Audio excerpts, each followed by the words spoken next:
गीता जयंती के इस शुभ अवसर पर सभी विद्यार्थियों को यह शुभकामना देता है कि गीता का संदेश आपके जीवन में उतरे। और गीता का संदेश जीवन में कब उतर सकता है? जब आपकी समस्याओं के समाधान में उसकी महती भूमिका हो।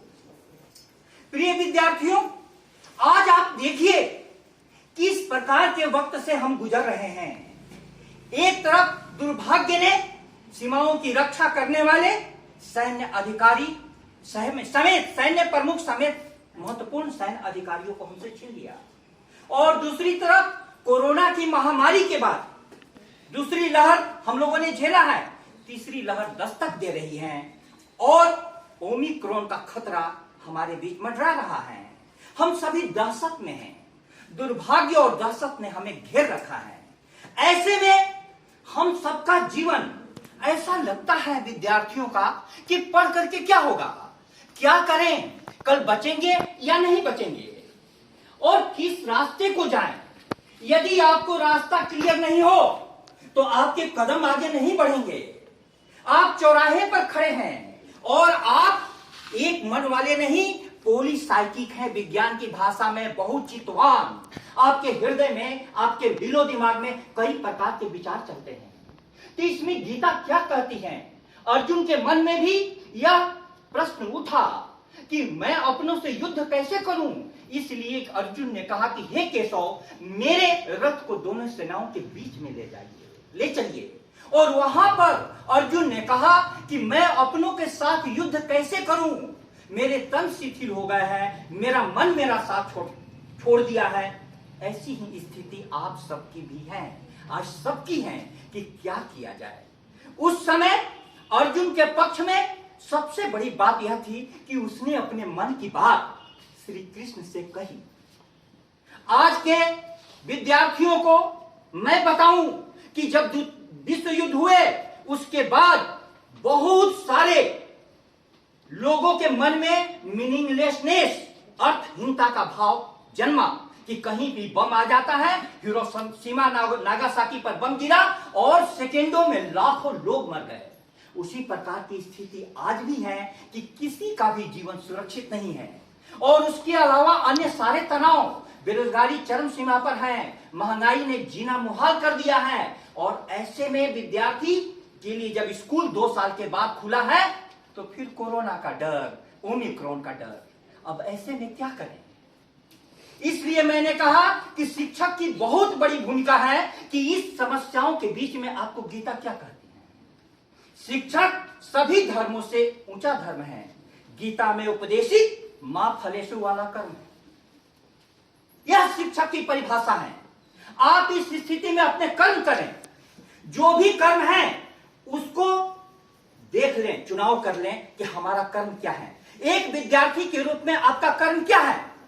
पढ़ना, स्वाध्याय, और उसको पढ़ने के बाद आप अपने शिक्षकों से प्रश्न करें। अर्जुन ने प्रश्न किया और प्रश्न कर करके श्री कृष्ण को सुना। आपके प्रश्न अपने शिक्षकों के सामने गीता को जन्म देगा, क्योंकि शिक्षक उसका जवाब देगा, शिक्षक उसका जवाब देगा। आज गीता पर भारत जैसा देश, जहां से गीता जन्मी, गीता महाभारत का प्राण है। गीता को निकाल दीजिए, महाभारत में विशेष कुछ बचता नहीं है। क्यों प्राण है?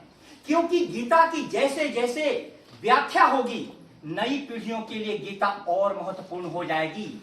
एक छोटे से उदाहरण के साथ मैं अपनी वाणी को विराम दूंगा।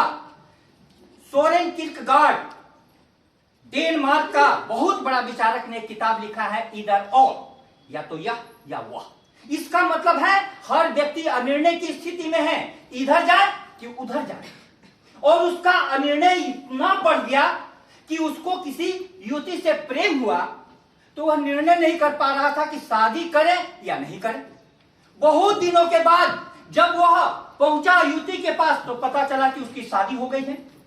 तो निर्णय करना होगा, जीवन एक निर्णय है, और उस निर्णय को लेने में आपका कृष्ण आपका शिक्षक बनेगा। इसलिए मैं कहना चाहता हूं कि आपके जीवन में जो भी समस्याएं आ रही हैं उसको लिखें और लिखने के बाद उन प्रश्नों को शिक्षकों से पूछें। मेरे प्यारे विद्यार्थियों, आज भारत देश सत्यमेव जयते वाला देश, भारत की क्या स्थिति है? हम अदालतों में गीता की शपथ लेते हैं और गीता की शपथ लेने के बाद लोग झूठ बोलते हैं। झूठ बोलने वाला है वो, क्योंकि उसके हाथों में गीता है। संबंधों के पैबंदों को सिर्फ बातों से ही सीता है। झूठ बोलने वाला है वो, उसके हाथों में गीता है। यदि गीता को लेकर के आप झूठ बोल रहे हैं तो आप कदापि कृष्ण के वंशज नहीं हैं।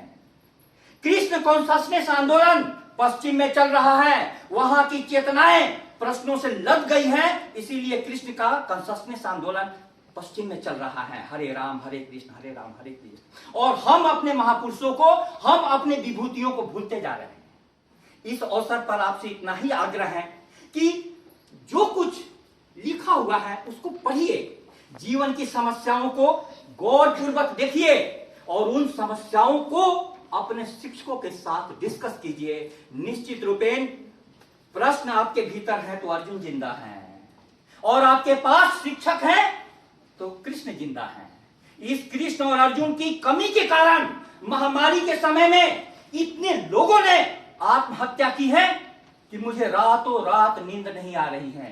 प्रिय विद्यार्थियों, कितनी भी भयानक घड़ी हो, कितना भी अंधेरा हो, उससे घबराना नहीं।